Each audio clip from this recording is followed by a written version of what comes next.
Today's panel, I'm going to introduce everybody on this panel. It's a very large panel. It's going to be talking about different amendments that can be added to the Constitution, and there will be a discussion, with a lot of luck, we'll get the audience involved, of the merits of each of these proposals. To my right here, we have Janet Rosen, who is with the CEO of the National Constitution Center. He will also be responding after each presentation. We have Susan Drucker with Hofstra University. We also have, and I'm just meeting this gentleman here for the first time, is it Warren Sandman? This is Warren Sandman with William Patterson University. Nice to meet you. We also have Juliet D. down here on the end. Are you all going to go in order that we have here in the program? Is that how you want to do it? Okay. We have Juliet D. here from the University of Delaware. Martin Wallenstein here, who is from John Jay College, as well as Harvey Jackson from the University of Harvard. And we also have Gary Gunter, Urban Communication Association. So why don't we just get started? Why don't we start with Dr. Fishman. Oh, sorry, Donald Fishman, Boston University. Boston College. How could I have forgotten? And then I don't know the name of the school either. I apologize. Let's start with Dr. Fishman. Good afternoon, everybody. Title V of the U.S. Constitution provides provision for amending that document with an immense debt to Justice John Paul Stevens and to my neighbor, Sheldon Adelson, who lived in my ward. I'm submitting an amendment for your consideration. The challenge is great. There's only been one amendment enacted in the last 40 years. That was in 1992 when the 27th Amendment prohibited Congress from increasing its salary between elections. In the spring of 1787, people gathered in Philadelphia to consider problems with the constitutional order. The Articles of Confederation weren't working. The convention had a more leisurely pace. It was supposed to start in mid-May. It didn't start until actually May 27th. It met in total secrecy. The only record we have of that convention, we have a couple. William Jackson was elected Secretary of the Constitutional Convention, and he recorded the yeas and the nays, but he was a minimalist. He kept very sparse notes. James Madison kept more extensive notes, and those have become the chief source of information about what happened. It's hard to discern original intent, but we're going to come back to the original intent in the 7.5 minutes I have. In the spring of 2015, we're gathered once again in Philadelphia. We come, but not in secrecy. We come with laptops. We come with recording devices. We come with cell phones that may be on to deliberate imperfections in the constitutional order. The same premise that governed and troubled our founding fathers. We're troubled by the United Citizens decision in 2010. We're troubled by the role of political action committees and the current trends in fundraising. So let's consider a 28th Amendment to the Constitution. I have the wording I want, and you'll notice the debt to Justice Stevens. But here's the wording I want you to consider. Neither the First Amendment nor any provision of the Constitution shall be construed to prohibit the Congress or any state from imposing reasonable limits on the amount of money that candidates for public office or their supporters may spend in election campaigns. That is the wording of the 28th Amendment. Let me offer 4 observations. Observation number 1 is there's an argument floating around that money is speech. One side of this debate wants to formulate the question like this. Justice Scalia has a position which says that corporate speech, like other forms of expressive activity, is entitled to First Amendment protection. Justice Kennedy has a little different position. His position is a speaker's identity as a corporation is an impermissible basis for limiting its expenditures. A speaker should not be discriminated against because he or she is a corporation, says Justice Kennedy. Money is thus protected under First Amendment considerations, either on the contribution side or on the expenditure side. So the threshold question for us is money really speech? And if it is speech, is it a lower form of speech in terms of a hierarchy? Can we create a hierarchy even accepting money as speech? Is that this is a kind of speech that possibly can be regulated in a different way? That's observation number 1. Observation number 2 is the other side of the debate sees that money has a corrupting effect. This is their formulation. Either there's actual corruption, which is the quid pro quo, you do this for me, I'll do that for you, Or there's the appearance of corruption. If you give somebody $500,000, you're likely to have access to that candidate. Access in a way that the ordinary citizen won't have. If you're a minority shareholder in a big corporation and the corporation is favoring one candidate, you may not necessarily want to give money to that candidate. You have no rights under Citizens United. Our current system leads to an unsettling situation. Wealthy individuals may become the deciding factor in a campaign. These individuals argue it's not the federal government's role to provide equal opportunity for all speakers. They say you cannot come in and be an equalizing formula. Observation number 3. There's a hydraulic effect to money in politics. Like water, it seeks its own level. Probably one of my worst convention papers ever. And I have highlights and lowlights. Happened to be when NCA was in Miami in 2003 because I did McCain-Feingold, a campaign contribution. And some people had copyright, some people had new technology. I had, in those days, 3 minutes to speak.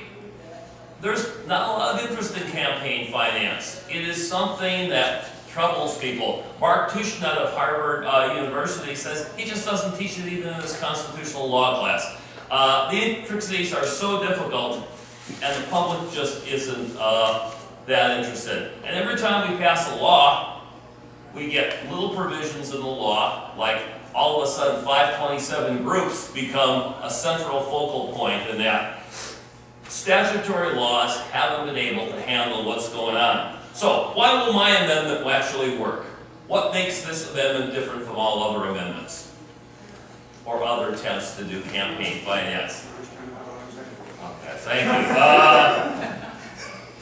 you. In the past, I think we've often tried to control campaign finances at a level much too low.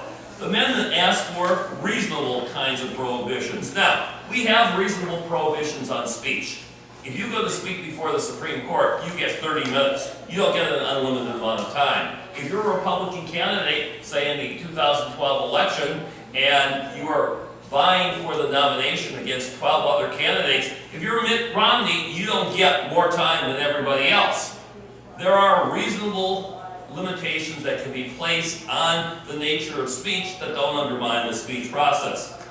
I'm only getting a limited amount of time on this panel. That's totally unfair. I should be getting much more time, but we do limit speech in some way. So these are the 4 observations.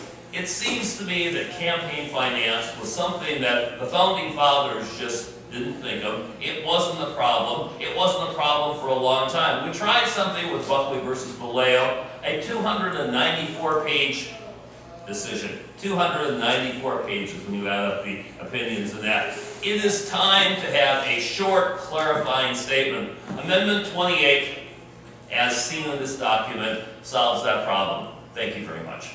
Thank you.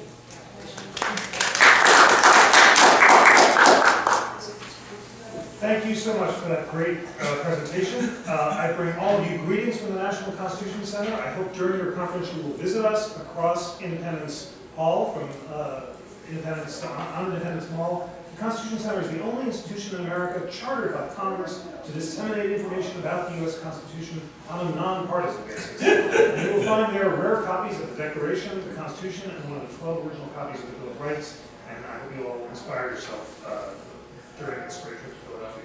Here's my question.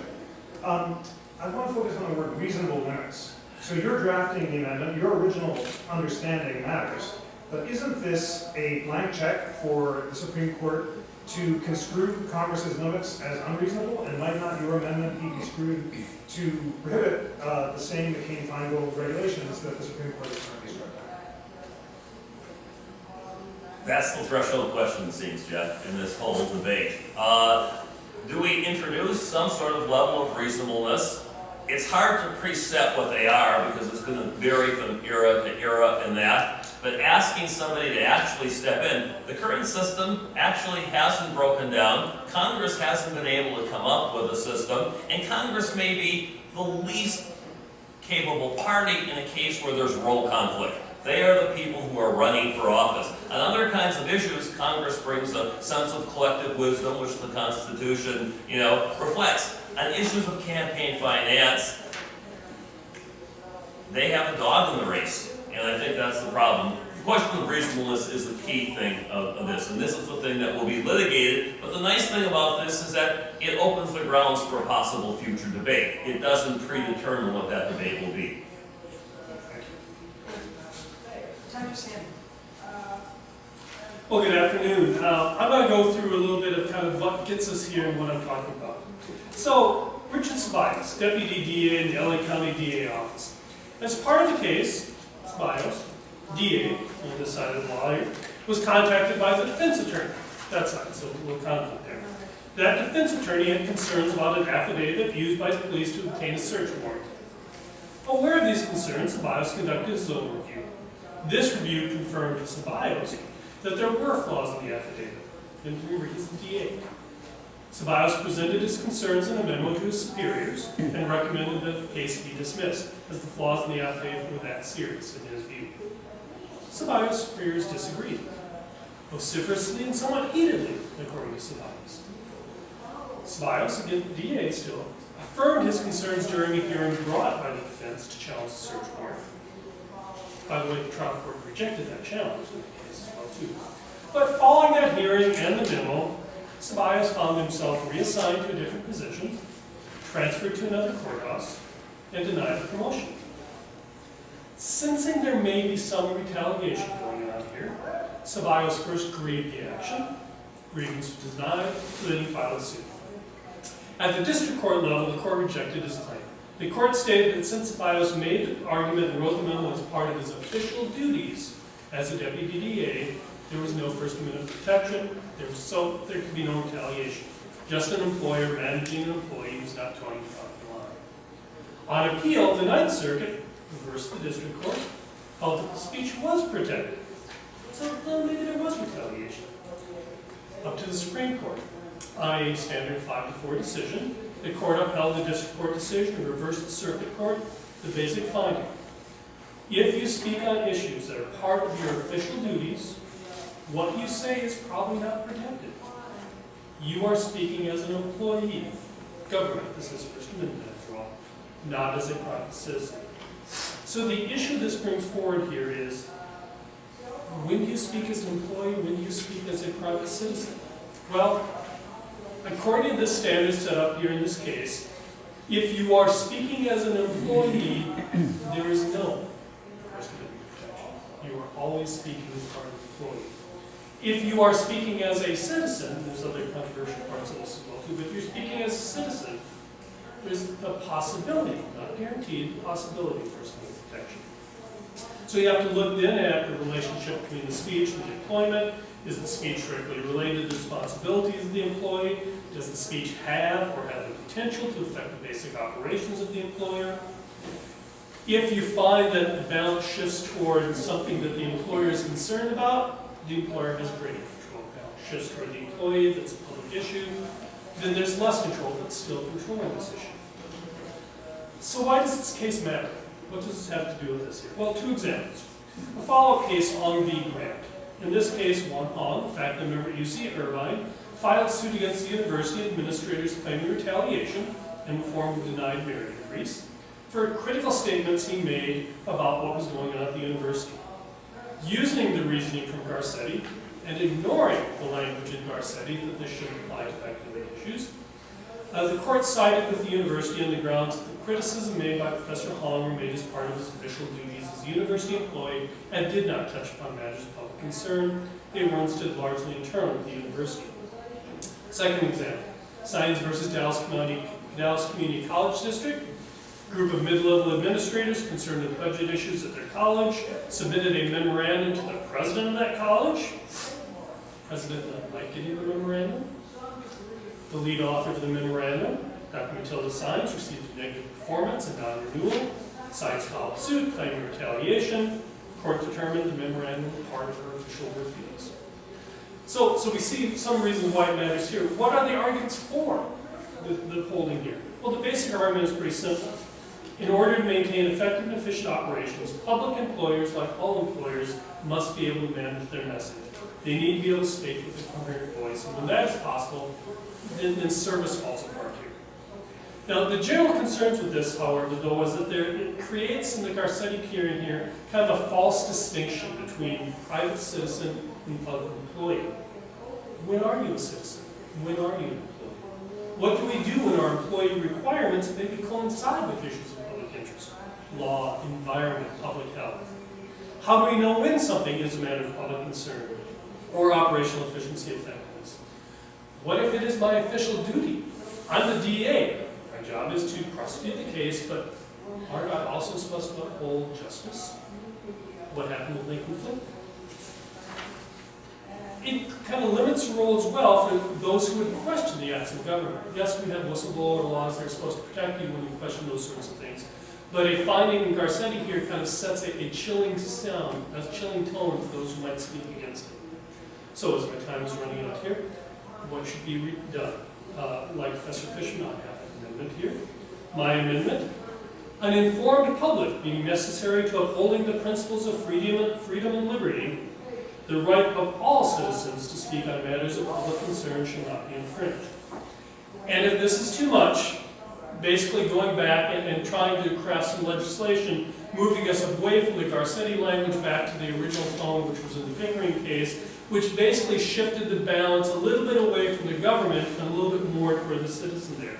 So really what we're trying to do is to accomplish moving the balance back to a place where the preponderance is upon you can speak about issues that are of public concern, rather than the preponderance being, you better think about this because it's probably broader for the government to control this.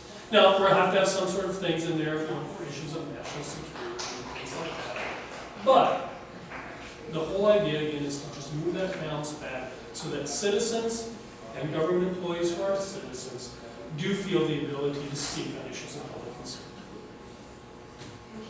Wonderful. Let me ask you about the public concern standard. The European Union has proposed a new right to be forgotten that authorizes privacy commissioners to decide what is of public concern, and if they decide it's not, then Google is forced to de-index this. The American tradition, according to Justice Brandeis, says that the people, not judges, should decide what's in the public interest, and speech should only be banned if it threatens to cause imminent violence. Have you delegated too much authority to judges by asking them to decide what's in public concern in the age of the internet when citizens think that most things are? And I think that what we're trying to do here is pull a little bit of that back, because the language that's out there right now in Garcetti does give, essentially directs the courts to go in that way, to be more controlling about what is a public concern, or what is something that the government should have some control over, and be less concerned with public interest sort of issues. If you look back at the language in Pickering, again, it shifted the balance to a little bit more about the public interest rather than the ability of the government to determine whether this is something that should be under control. Can the judges do that? Well, the judges can do what they want to do, depending on what's there. But if we shift the language a little bit so that the focus moves toward this is my right, this is my responsibility as a citizen and as a government employee, I think that kind of helps me. Great. Dr. D.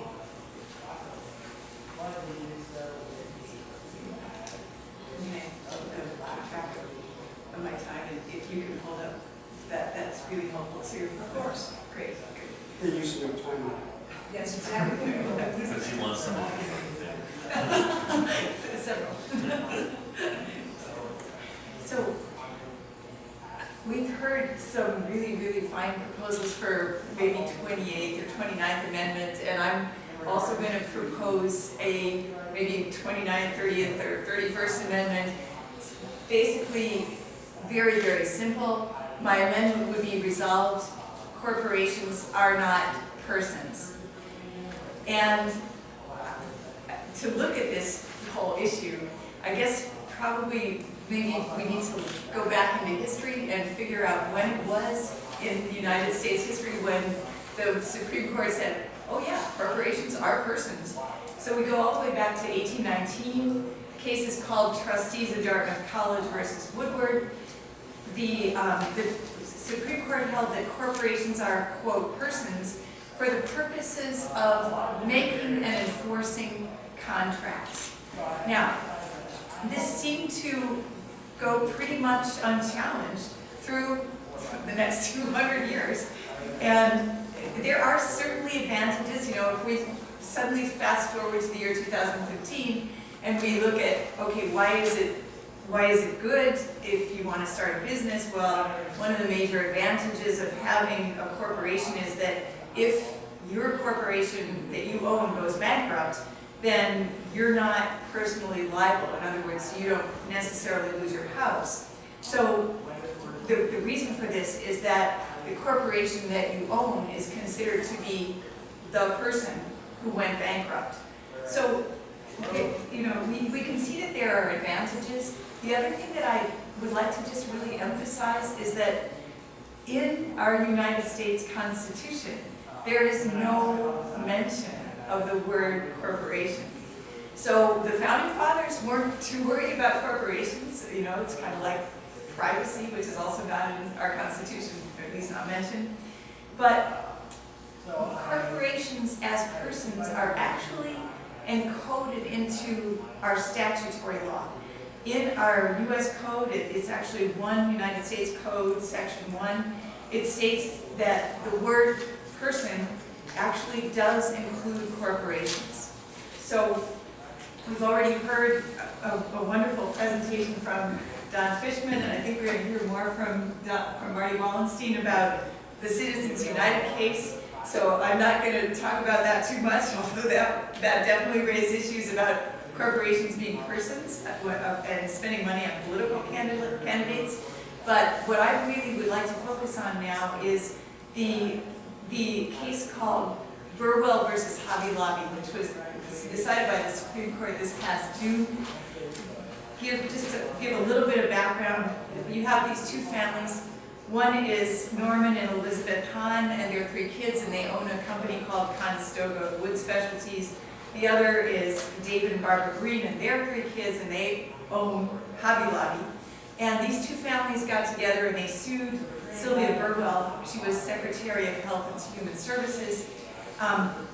They were basically challenging the Affordable Care Act and the requirement by the Affordable Care Act that employers, in other words, owners of corporations, are required to cover certain contraceptives in the health insurance.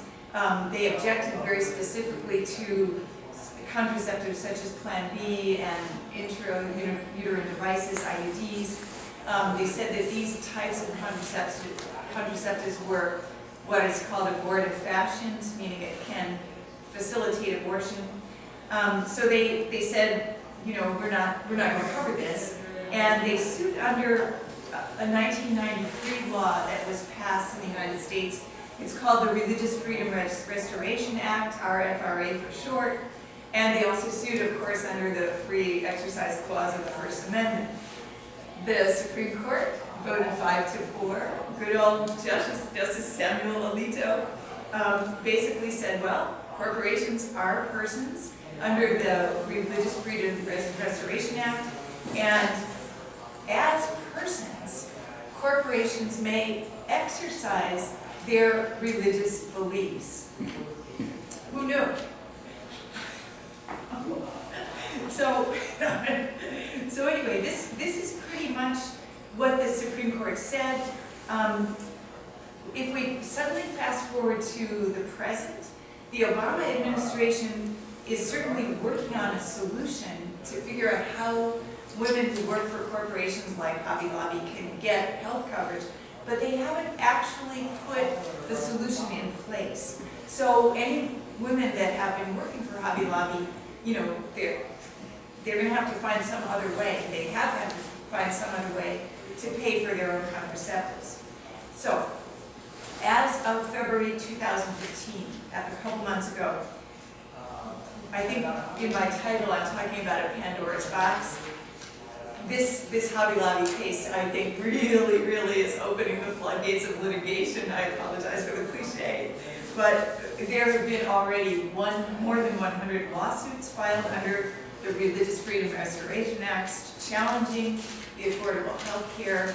I want to just, because I don't have too much time, I want to talk very quickly about what was going on in Indiana a couple weeks ago. March 2015, Indiana passed its own state version of the RFRA. There was a bakery called 111 Cakery. It was owned by Randy McGath, and he said he wasn't going to bake a wedding cake for gay couples. Apparently, this was okay with Indiana's Governor Mike Pence, because Mike Pence signed this Religious Freedom Restoration Act for the state of Indiana. As you probably saw in the news from a couple of weeks ago, this created a huge furor. The National Collegiate Athletic Association was having doubts, should they have March Madness in Indianapolis? And a lot of other sports franchises, the NFL was wondering, should they have the Super Bowl in Indianapolis? So there was such a furor that the Indiana legislature actually did amend its RFRA on April 2nd, supposedly to forbid discrimination. How am I doing? You're getting close. Okay, I'm close. So, just to conclude, the thing that concerns me is that corporations always have more power than one individual. They can afford to hire the best lawyers. They can afford to drag court cases out for years and years. And the second thing that concerns me about corporations being persons, I think now that corporations in this country see that if they can save a fair amount of money by denying health coverage to women or denying health coverage on terms of their, quote, religious beliefs, I'm a little worried that a whole lot of corporations are suddenly going to get religion. Thank you. Thank you for that great presentation. So you defined your amendment very broadly to include publicly held as well as closely held corporations and small proprietors, and basically to strip corporations of all legal rights, not just First Amendment, but Fifth Amendment rights, which they currently enjoy. Imagine a gay wedding photographer, a sole proprietorship, who doesn't want to photograph the Phelps Westboro Baptist Church, which has homophobic protests. Under current law, that photographer both would have Fifth Amendment rights not to testify in court and also might be able not to take the photographs. Your amendment would end those protections. Why not define your amendment more narrowly, just to cover big corporations and a smaller class of rights? And actually, if I had more time, thank you, because you said what I would have said if I had more time, Jeffrey. But I actually do have to agree with you. There is a middle ground, and I'm so sorry I left out that Hobby Lobby is a closely held family corporation, and that's very, very important. There are some really important amendments that we need to still have in place to protect corporations. They need the equal protection of the 14th Amendment. They certainly need the protection of the Fourth Amendment against unreasonable search and seizure. So there I would actually have to totally agree with you. Even if we say they're not. The law professors whose law review articles I read, a whole lot of them say, okay, keep these protections of the 14th Amendment, the Fourth Amendment, but maybe we just need to dial back freedom of speech and freedom of exercise of religion for corporations. Thank you. Dr. Walton. My amendment goes a little bit further than Professor Fishman's or Professor Dee's, and it's a twofold amendment. I would restrict First Amendment protection to flesh and blood people, and I would eliminate the equation of spending or contribution with First Amendment protection. Now, to go over the reasons why I would do this, there are 6 questions I'm going to look at. First, does equating freedom of expression with purchasing the biggest bullhorn matter? Secondly, did Citizens United really change anything important? Third, is concern about undue corporate influence really new? Fourth, are flesh and blood people really so different from the corporations they create? Fifth, is free speech something that's all or nothing? And finally, has the Citizens United case really changed anything? So let's look at that first question. Does equating freedom of speech with the ability to purchase the biggest bullhorn matter? And the answer is, you bet it does. Of course it does. Money is not the same thing as speech. Money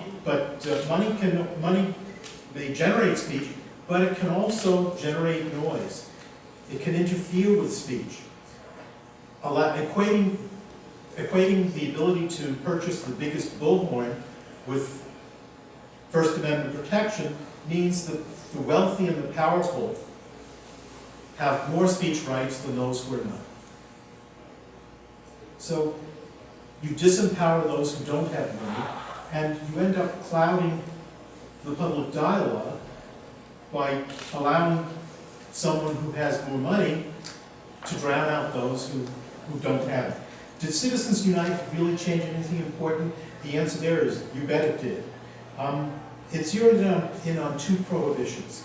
First, the prohibition on corporations using their general funds to finance campaign expenses, and secondly, the prohibition of corporate electioneering within 60 days of general election or 30 days of a primary.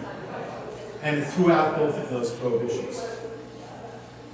The court traditionally has taken a very narrow view of undue influence or corruption, limiting it to a quid pro quo, which is questioned. So this mistaken equation of money to speech has roots going back to Buckley versus Vallejo. I've only got 7 minutes, so I'm not going to go over that. But the point is that looking at the biggest bullhorn as protected really can damage those who don't have the money.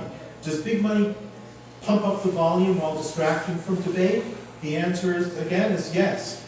Justice Stevens talked about how speech has the power to inspire volunteers to take action. Money has the power to pay hired laborers to perform the same function. So, I would say there's a difference between having someone to do something because they're paid for it and inspiring people to do something because they care. Fourth, is free speech all or nothing? No, it's not. Courts limit, and I won't go over this because Professor Fishman already did it, but we limit speech in terms of law and in terms of politics as well. You're not allowed to campaign within a certain amount of space of an election booth. So we limit. It's not all or nothing. Free speech is not all or nothing. Fifth, should corporations be treated as actual persons? Ambrose Bierce's Devil's Dictionary defines a corporation as an ingenious device for obtaining individual profit without individual responsibility. Now, I heard one interview with an economist who said, yes, corporations are like people, sociopathic people, because they're limited to their charter, and they don't have consciences like real people do. Granted, there are some people who don't, but most of us do have consciences. Are flesh and blood people really so different? Yes. Flesh and blood people have a need for self-expression, for self-actualizations. This is a human need. It's not a corporate need. So, let me sum up. Does equating freedom of expression with purchasing the biggest bullhorn matter? Yes. Did Citizens United really change anything important? Yes. Is the concern about undue corporate influence new? No, it's not. It really goes back to Abraham Lincoln. We've had, before the 20th century, there were laws against corporations making political contributions, so it's not really new. And when you look at something historical like that, when you have laws against something, it's usually because you've had a problem, and we have. So, has Citizens United really changed anything? Yes. It's lowered the confidence in the political system. It's lowered confidence in elected judges. It's made campaigning a race to see who can garner the most funds instead of attract the most voters. So therefore, I propose my humble amendment. Wonderful. For clarification, what is the text of your amendment? I understand you want to limit the First Amendment's protections to natural persons. Can natural persons be restricted in any way Congress pleases from both expenditures and contributions, or the opposite? What exactly are you proposing? Well, yes, because I will eliminate as far as the umbrella of First Amendment protection. Yes, because I'm eliminating the equation of money with speech. Are you concerned that there might be instances where individuals, say a street corner speaker who want to spend their own money to promote their own speech, might have that speech suppressed by unlimited regulation? By what? Unlimited regulation. Well, now that individual on the street corner does have First Amendment rights as far as his speech. I'm less concerned about. Am I concerned about that? Yes, but it's a question of a lesser of two evils. And the evil we're facing now is in unlimited spending, particularly by PACs, where there are studies that show that people don't attribute bad messages that PACs, negative campaigning that PACs make, to the individuals who are campaigning. So politicians are able to distance themselves from their dirty campaigning more effectively than they would be if they had to make these messages themselves. I'm more concerned about the corruption that we're seeing now than I am with something that might be a serious problem later.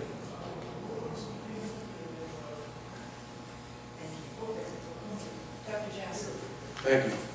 So I've got a way too long paper here that I invite you to pick up. It's 25 pages, and I'll hit on a couple of them.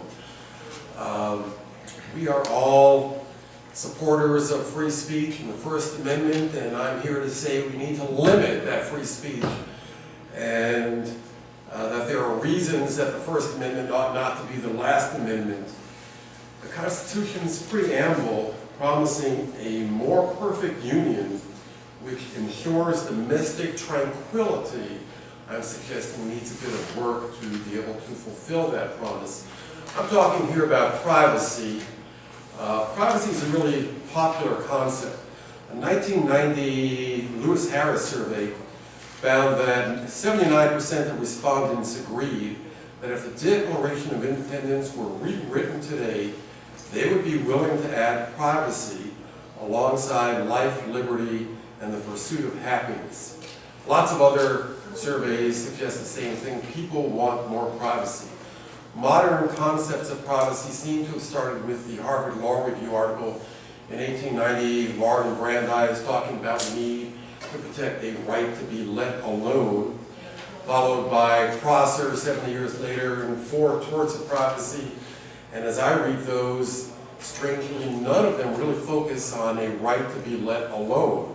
They focus on a right to manage our own reputation, perhaps, and a right to keep at bay what some people might find out about us, but really not about the right to be let alone. Where is privacy law? There are some statutes. There's HIPAA and FERPA and the Fair Credit Reporting Act. There are places in the Constitution and amendments that seem to suggest a right of privacy. First, Third, Fourth, Fifth, Ninth, 14th Amendments are all cited as maybe this means we have some rights of privacy. I'm suggesting that if privacy is really a fundamental value, we ought to explicitly say it in the Constitution or an amendment and not wait for some creative liberal reading of some other amendments to say that's where privacy is protected. In 1980, Ted Glasser and I published a piece in the Journal of Broadcasting entitled Indecent Broadcasts and the Listener's Right of Privacy, in which we looked at the Carlin broadcast on WBAI of dirty words where the FCC said the station was indecent, and the Supreme Court upheld the FCC's sanction of that broadcast. We wrote, in its attempts to strike a balance between the First Amendment rights of the broadcaster and the need to protect the rights of the broadcaster's captive audience, the Supreme Court in Pacifica alludes to what Emerson calls invasion by expression and introduces what it describes as a listener's right of privacy.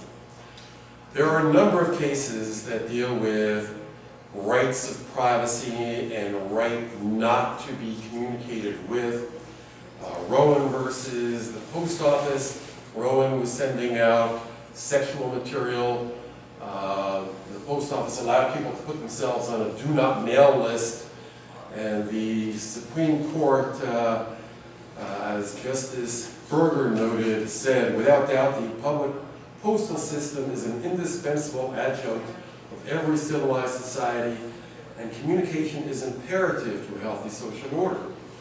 But the right of every person to be let alone must be placed in the scales with the right of others to communicate. And there are a number of cases that flip-flop all over the place here. Con Edison versus PSC. Con Edison wanted to place ads in their bills. Ultimately, the court said, yeah, they have a right to do that. Rowan didn't have a right to send unwanted mail. Con Edison did. Outside the home, public utilities versus Pollock, Supreme Court found that people on public streetcars do not have a right to not listen to messages on streetcars. On the other hand, in Parker, the Supreme Court said people do have a right not to see cigarette ads on streetcars. Just today, this very morning, as I was getting ready to try to whittle this down to 7 minutes, which I won't be able to do, a federal judge in New York City upheld transit ads that say, quote, "Killing Jews is worship that draws us closer to Allah." And those ads were being, or are about to be, in New York City transit buses and subways by a group that apparently is kind of a right-wing hate group that wants to make anti-Islam kinds of statements. So the cases are really all over the place, inside the home, outside the home. Some cases say we have a right not to be assaulted by unwanted messages. Others disagree. Franklin Heyman, who we were talking about maybe having a panel focusing on, says, let everybody be communicated with, let everybody be assaulted with an unwanted message as long as they have the power to remove themselves after that initial assault. Skipping here to close to the end. These issues are really quite current, not only with respect to that New York City case today, but America's oldest continuously published newspaper, the Hartford Courant, my local newspaper, a supporter of the First Amendment even before there was a First Amendment, just had an editorial 10 days ago that says, it is with full-throated, arm-waving enthusiasm that we support a bill that would limit automated political calls. Political telemarketing is intrusive because you have to stop what you're doing and answer the phone. Right next to that editorial was a letter to the editor, a woman complaining that t-shirts that were rude should be banned from public parades. Our latest, or one of the latest concerns that I'm concerned with is sky advertising. Advertising in the sky that we really won't be able to avoid. This is not all that new. In 1931 was an article I found, Sky Projector uses clouds as night advertising medium. In 93, a company introduced technology that would allow it to put up big Mylar balloons that would have advertising. You could put up the Coke logo or whatever and you could not see it. So what I'm suggesting here is that there are more communication intrusions than ever before. The Harvard Law Review article in 1890 was a result of photography and the challenge it posed to privacy. We have far more challenges now, and I don't have the wording for an amendment, but I want an amendment that will, in fact, raise privacy to the level where we could at least argue whether or not it's being met. Wonderful. Well, you anticipated my question about the wording. You're predictable. But I want to ask you about Brandeis. So there is a wonderful new book called Intellectual Privacy by Neil Richards that argues that Brandeis changed his mind about the right to privacy. He originally recognized a right of dignity, that is, people not to have newspaper gossip and photographs about them that would offend their dignity, but came to realize that this clashes centrally with free speech, and that, as we were discussing, that the public should decide what's in the public interest, and that free speech was more important than privacy. right now, Europe has proposed a privacy amendment along the kind you're describing that will allow the banning of hate speech, of unwanted but truthful information, and will allow people to remove unwanted speech from the internet. The American condition is that that really squarely clashes with the First Amendment. How do you reconcile the right that you are proposing, which Brandeis came to see as a violation of free speech, with the First Amendment? Well, I don't have the easy answer, but what I am suggesting is that we need to do what some of the courts have done to say we need to balance things. And if there isn't a right of privacy, my fear is there's no need to balance it. And so that's all I'm asking for. We'll get the text next time around. All right. Thank you. Dr. Strucker? Let me be very brief because of time and because of the nature of our amendment, which involves the right not to communicate. I have nothing more to say. That brief? Now I turn it over to my mentor and legal advisor. Well, we start from the position that there probably isn't anyone here who has not felt the sting of the unwanted telephone call, the robocall, the obnoxious conversation that you cannot avoid in a public place with someone oblivious that anyone else is around them and they're on their cell phone. And we have a list in our too-long paper of various assaults, particularly in public places, that being exposed to the current communication environment inflicts on many of us. We return in our work, once again, to Franklin Heyman. Many of us have been thinking about Frank in recent weeks since his passing, and we return to a 1972 article in which he wrote about speech versus privacy. Is there a right not to be spoken to? And of course, in that article, he addresses door-to-door solicitation, loudspeakers, billboards, picketers, uninvited sights and sounds. And in most of these cases, we are seeing that conflict between the right of free expression and the right of receivers or audience members. Is there a right to be free from unwanted expression? And we saw that in many of these cases, there was some semblance of a right recognized, supported. But most of those rights focused on privacy in the home or in public nuisance laws that protected us from unwanted noise or offensive sounds and sights on aesthetic grounds. What we are particularly interested in focusing on is not those cases that allow privacy within the home, but the sense of being a captive audience when we go out in a public place, particularly in the current media environment.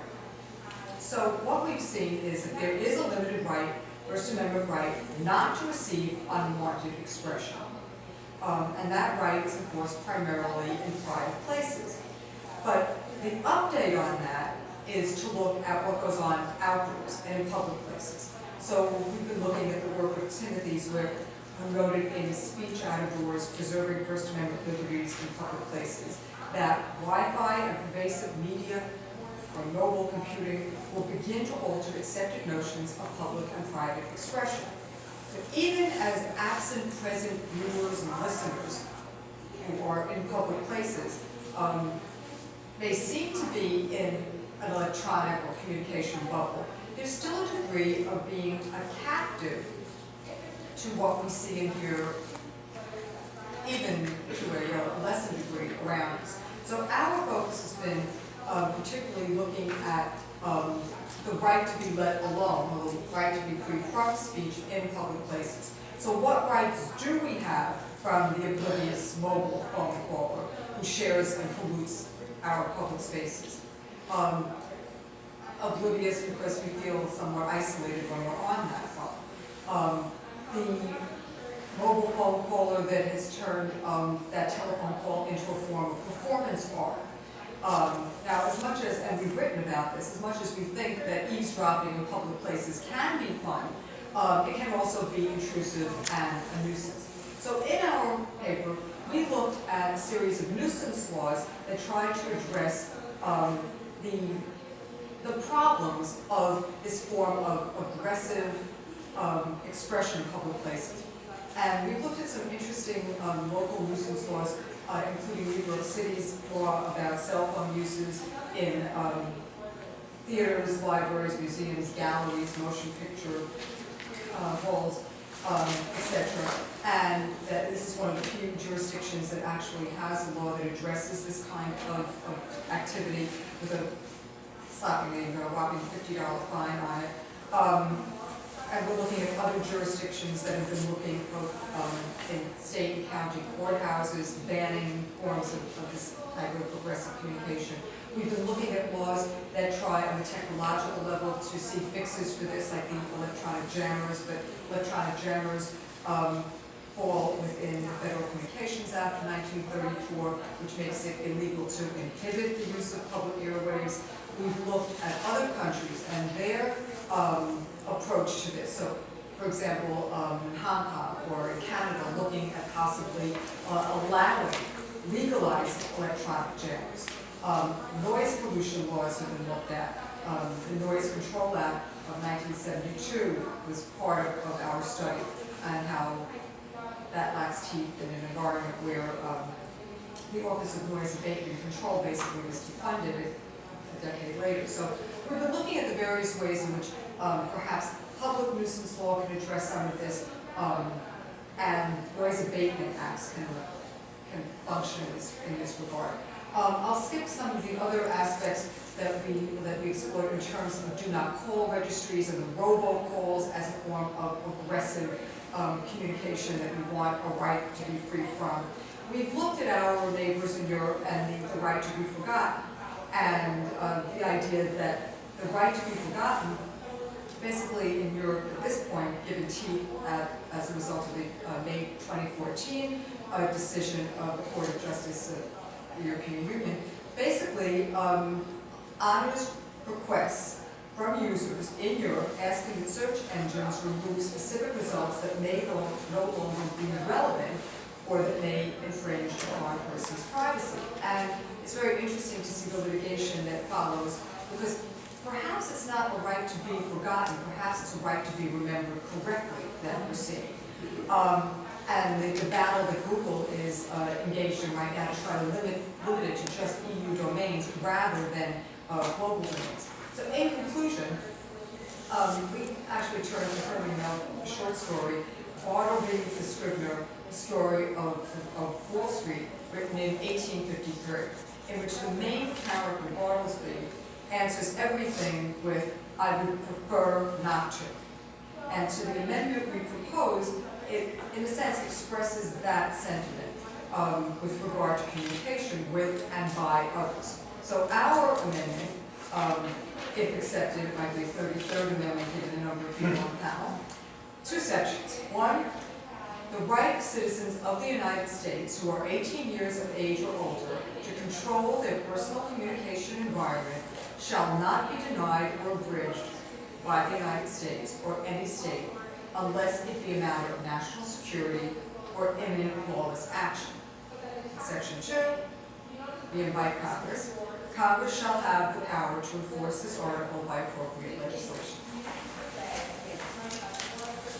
Wonderful. Thank you for a great presentation. Thank you for exercising your right to remain silent. And thank you for We'll talk about that later. thank you for such a provocative text. So I understand this text to be quite sweeping and to cover not just robocalls, but so I'm a citizen and I can try to ban or have removed from my internet environment any speech that I consider unwanted. So I could take. So during this session, someone is tweeting that I'm doing a boring job moderating it. After the panel, I'm sorry, if this amendment were passed, or if I were in Europe and the right to be forgotten, I could demand that that tweet come down, and then maybe a privacy commissioner or a judge, if this were ratified, would have to decide whether or not your tweet was in the public interest or not. We'll be discussing that at 3:30 today. Exactly. But are you at all concerned that this might lead to sweeping restrictions on speech that really clash very directly with the American tradition? Absolutely. And that's exactly what we've been debating. So we keep adding little amendments to this ourselves. So it hasn't even been amended, and we keep amending our amendment. So yes, absolutely. Well, I know it's time for questions, but I have to thank everyone for incredibly provocative proposals. First of all, I think there's nothing more exciting than to debate text that would amend the Constitution, and you've done so thoughtfully. What obviously emerged from our discussion is that text matters hugely, and that every word is important, and so many of my questions focused on the level of abstraction at which your amendments were proposed. Do you want to delegate to judges the power to define reasonable regulations, or more precisely specify what dollar amounts are permissible? Should judges decide the public interest? Can you remove anything that's truthful but embarrassing, or only certain technologies? And there's obviously, the more abstract the amendment, the more discretion to judges down the line to interpret in ways that you, the framers, may not have intended. But I think it's a wonderful exercise both for us as scholars and also for students to propose and then debate the meaning of text, because it shows how important text really is. So thanks for great presentations, and time for questions for the audience. Yes. I'd like to just get two questions and listen to your answers. Juliet, when religious objections are made, including birth control and abortion, and Could you stand and speak louder, please? when religious objections are raised, including birth control and abortion and funding regarding insuring employees, do you think that those objections are insincere? You kind of played with the religious objections, implying that they weren't serious, and I just want to know if you think they're sincere or insincere. Second question I want to ask is to the group: are your objections to the profligate spending by PACs and corporations, do they include objections to the tremendous amounts of money spent by liberal PACs and liberal organizations? I knew that was coming. So I guess I'll answer your first question. The two families, the families that own Hobby Lobby and Conestoga Wood Specialties, they are utterly sincere. They are Mennonite. They really, really had strongly held religious beliefs. Now, one thing that I didn't say during my talk, because I really did run out of time, but there have been other states with other laws that, you can say that the people who had these beliefs, if we go back, for example, to the American South of the 1960s, there were restaurant owners, corporations owning restaurants in the South that said it violated their religious beliefs to have blacks and whites eating together in their restaurant because they truly believed that God wanted the races to be separate. So, if you go back 150 years, and slavery was justified by a lot of Southerners who used the Bible to justify slavery. Please, please, please don't think that, I totally understand that these people are sincere in their beliefs. They're wrong, but they're sincere.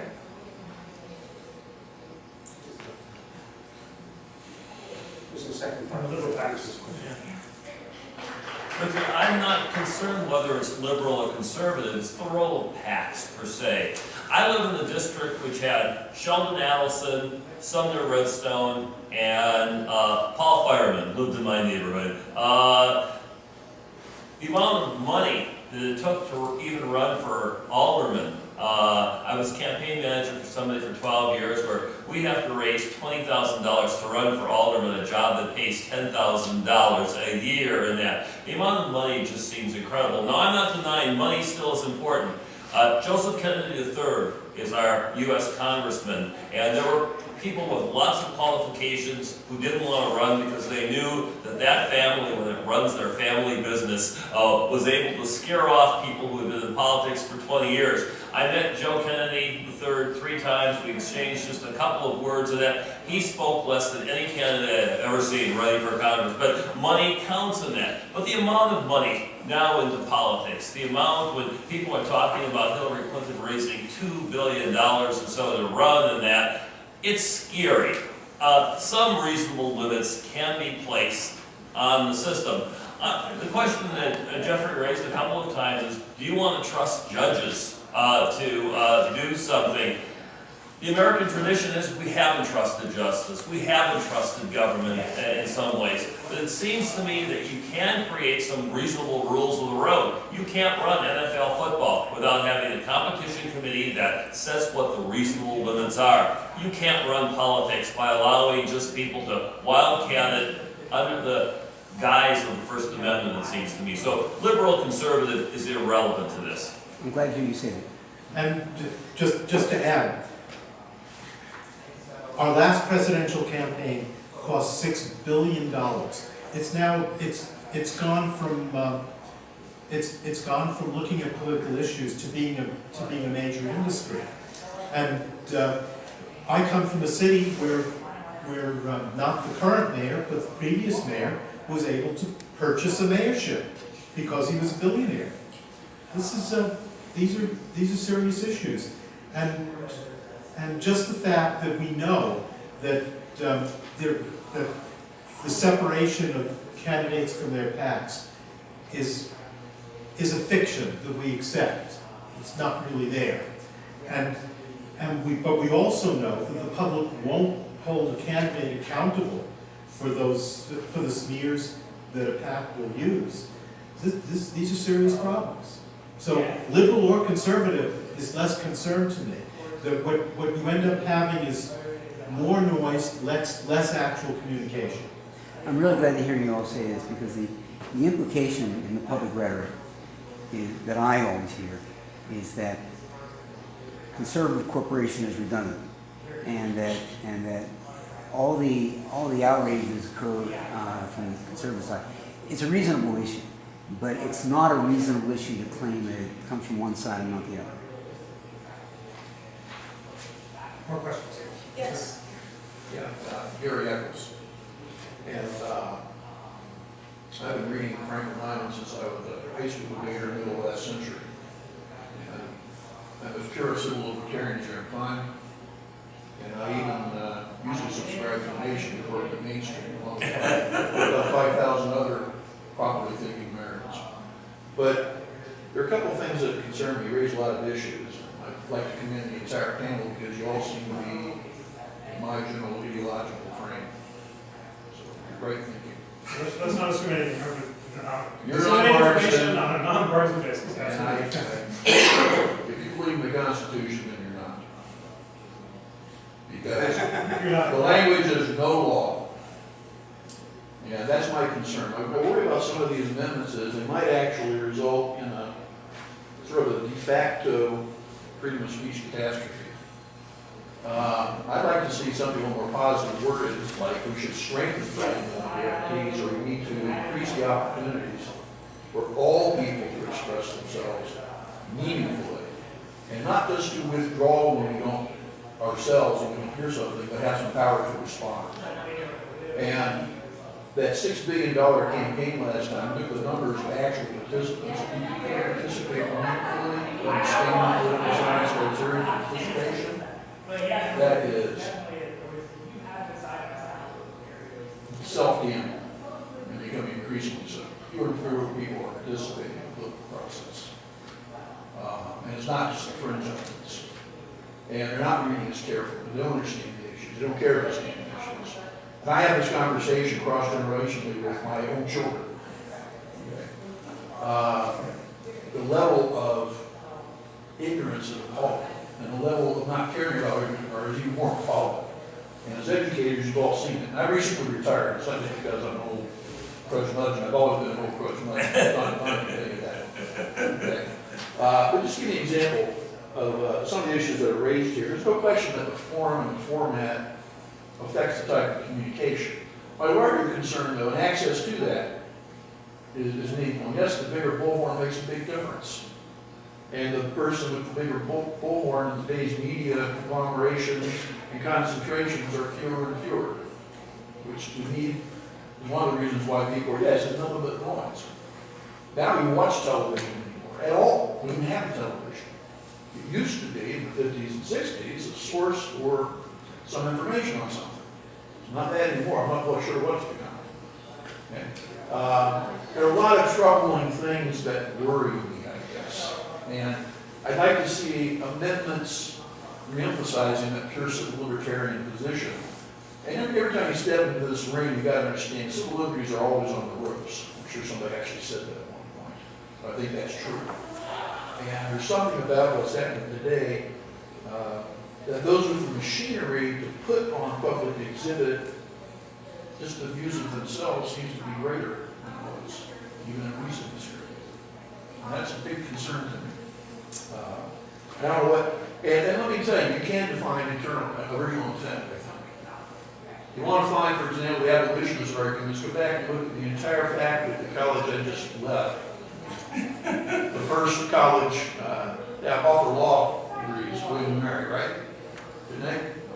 They were all abolitionists. You have an exception? I want to respond to the notion, I think it's so important that all right-thinking people agree with you. Because I feel so strongly that that's not the case and is really antithetical to the spirit of debate that's at the center of the Constitution.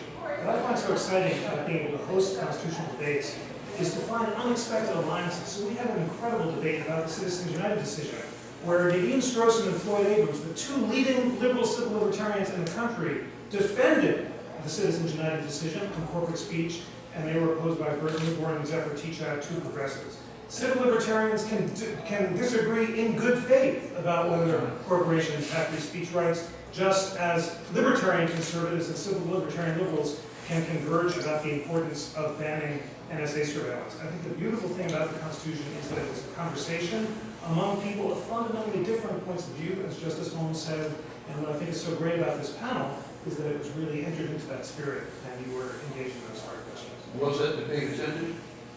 Oh my goodness, it was Sold Out House, YouTube, on NPR. You've got it, now you asked for the plug, constitutioncenter.org.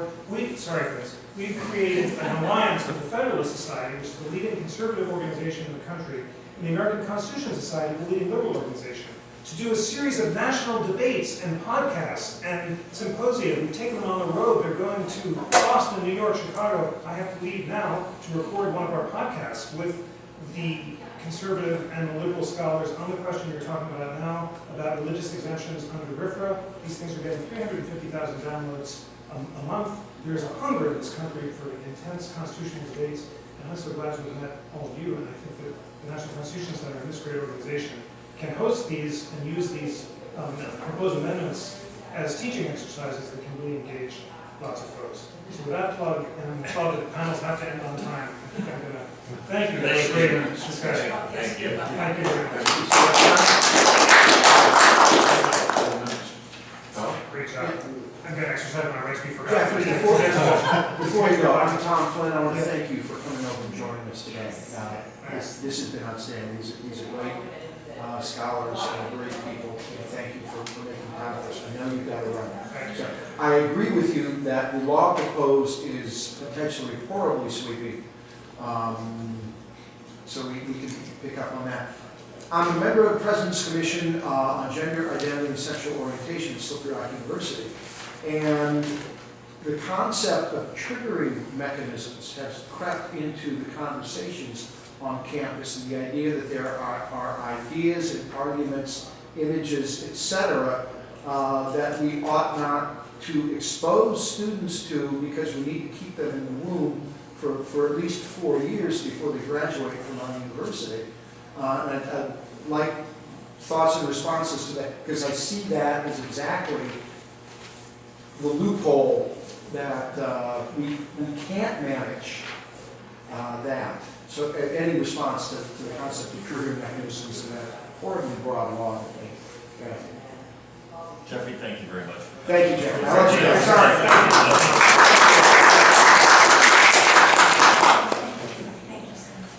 I wanted to raise something that doesn't emerge from what Sue and I did just to some extent where Harvey was talking, is that there's a kind of moral and ethical dilemma that we live in, which is not necessarily governed by the amendment that we proposed. That is the right that we now assume that we can always communicate, or that we must always communicate. I go to the particular, because it's not covered by our amendment, to de Blasio's decision in New York City that schools cannot bar cell phones from the classroom any longer in elementary schools and in high schools. Mm-hmm. Now, when you read that, the reason for that is that the parents and our tutors say we must be able to be in touch with our children at all times. Now, you can't legislate that, but it's symptomatic of a technology which has changed us and changed our values to such an extent that we have become defensive. I'll respond to actually Tom, since he raised a question. My initial reaction to that was, I think, very similar to yours. And then I read some of the arguments that are being posted about this and some of the people who are making these cases. And for example, let's say you are a survivor of a traumatic sexual assault.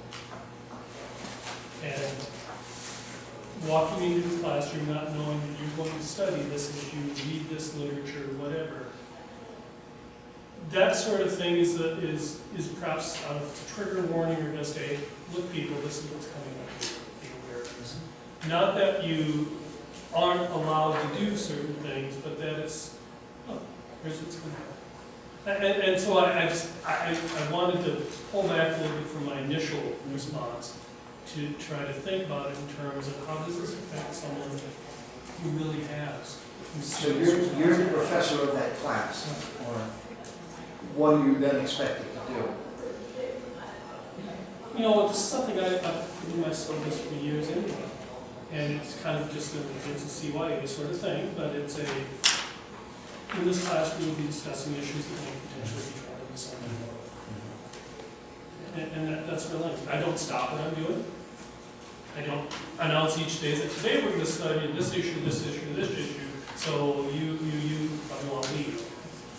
But just to be aware that this, there are reasons why it really does affect individuals. Oh, I have no doubt that that's true, but I'm hearing of instances where it leads to, well, you can't do that. Exactly, and that's where you stop. It's Right. not, you can't do that, it's that, you And I'm not sure that you saying there are issues that might come up that might make some of you uncomfortable doesn't. I would think anybody in a human context, particularly at a university, should expect that there may be some assaults on their sensibilities, and our saying something like might offend you doesn't get us off the ethical hook of being offensive if there is a problem with that. So I'm not sure if that warning or any warning really does anything, and I would, in this case, lean more to the, what I think would be the Franklin Heyman position of there are some things that might be uncomfortable. Sorry for your discomfort, but we've got to move forward here, and part of you being in this culture is you're going to deal with some things. I think I see the world becoming more of an opt-out kind of culture, that we want that option to click throughout our lives, to opt out of anything that we don't like or that we feel uncomfortable with. So our amendment aside, my reaction to the triggering idea is, well, opt out of the class, but don't expect us to create an environment where you get to pick and choose what goes on in an academic environment, because part of education is learning to feel. Just to adorn. I really think those pressures are out there, not just from students, but from administrators, student affairs, et cetera. Anyway, continue. And sometimes the university presidents take the easy stance, sometimes politically. Look at the University of Oklahoma. There's an interesting case where the SAE fraternity has this video that's on TV, and it's hard to actually watch. And that David Bourne, who's president of University of Oklahoma, bans the two students, bans the fraternity. Legal scholars are saying if those two students take the case to the Supreme Court, given who's on the Supreme Court now, they will probably win on First Amendment rights. And so this triggers an interesting kind of debate. The question Gary raises, civil liberties are only on the ropes. This really gets to the core of this. David Bourne may have done the easy thing. Certainly it's a very popular thing to do, but there are some questions that the answer to speech is more speech. And there's a real debate that civil libertarians got lost in this process. Increasingly, internationally, people are questioning the United States exceptionalist policy in the First Amendment, particularly in the area of hate speech. Because if you look around the globe, there are countries that ban Holocaust denial, that ban hate speech with regards to religion or race or national origin, and they look at the United States and scratch their heads because we allow this wide open view. And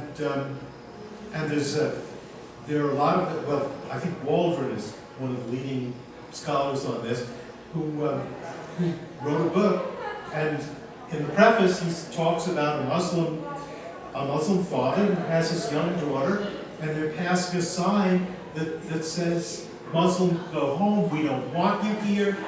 Very hateful speech, and the daughter says, "What does that say, and what does that mean?" And what Waldron says is, it's well and good for white privileged people to say, I may disagree with you, but I'll defend to the death your right to say what you do. And we're not really the ones who are being hurt by this, but you have hurt speech that's affecting attitudes, and maybe and there are people who really are experience hurt from this. And I don't know that I can say that the number of unjustified shootings by police of black people isn't related to speech that goes on. But do you trust the government? Do you trust putting a lot of this power in the hands of government? And traditionally, we haven't. And that's the other side of the coin. There's no doubt that what goes on just bothers me to no end. But am I going to trust officials to do this? And the answer is, well, believe it. But one of the things we have to be aware of is that, as people who generally do support the First Amendment, Let's just go until they open the door. is that there's a big, strong argument being made that we should restrict it, and we better be ready to face it and counter it. I have a comment, and I've been listening to all of the talks very closely, but I haven't heard anyone talk about the Patriot Act. I haven't heard anyone talk about how it has essentially taken the Constitution out of business and put it on ice in a lot of places. Think about, search and seizure, the right to, of course, privacy isn't in the Constitution, but there are certain nods to privacy. The Fourth Amendment, I think about that. And I think about this idea that can I be left alone and not to be surveilled by either corporations or the government or my employer? Can I not have to constantly be taped and recorded and watched and surveilled, even in my own home, by the satellites that fly above? So can someone speak to that issue and how, if you want to make an amendment to a constitution that has been gutted, essentially by the government, that says it's more important to protect you than to leave you alone and let you figure things out on your own? Well, quite clearly, I mean, you have a violation of particular rights that are advocated by the Patriot Act. My concern, and I was hoping we could do this here, Sue and I were in France just during the Charlie Hebdo affair, and here was this great outpouring of humanity embracing free speech, and now the French government, what is it doing? It's going to essentially go back, I think, and enforce and come up with some form of Patriot Act. So I think there's a real danger here. And you're talking about a constitution that, if we were really honest, that Patriot Act trump cards, it says, no, we are going to make rules, laws, and regulations. We don't have to look at, for example, that program. We don't have to allow you the right to remain silent. We don't have to really allow you to make its purpose. What's the point of talking about the Constitution? Well, the Constitution is not nearly as absolute. When we talk about Congress will make no law except, and it doesn't say except, but the reality is except all these following laws, which is why I do think that if there were an explicit mention of privacy right, that might help balance things. But I agree with you, in 7 minutes, I couldn't talk about Patriot Act or anything else. But I think there are challenges that we can try to massage and get certain things back in balance. Isn't that the machinery and the access and trust and culture ultimately that inform citizenry is becoming less and less important to citizens in my area? And the last comment, and I'm sorry to talk this last whole time, students in the classroom with their cell phones are actually surveilling the classroom. So that issue of your parents are saying, for example, I need to be in touch with my child, you can be in touch with your child. Call campus security, and I guarantee you there'll be a police officer at the door asking your child to step out into the hallway. So I don't know that that argument is a legitimate argument. Of course you can be in touch with someone, just pick up a phone and call the main number. So is that really the reason why people want to have that phone on all the time? Is that really the argument? I'm just wondering if someone can speak to that. There was an interesting article that relates to this in the New York Times a few weeks ago, where a teacher was giving a lecture, and one of her students came up to her and said, "You have to see this." And someone on an anonymous website was texting insults and hate speech about her, and saying things about her sexuality. Now the teacher went to the administration. The administration said, "We can't do anything about it. It was an anonymous. It's anonymous," and so the teacher basically had no recourse, no support from the university, facing an anonymous website that wasn't taking responsibility for the things that were texted. So it's a real issue. It is. And if you think about surveillance, it's not just the government, it's all of us surveilling each other. Thank you very much. Thank you.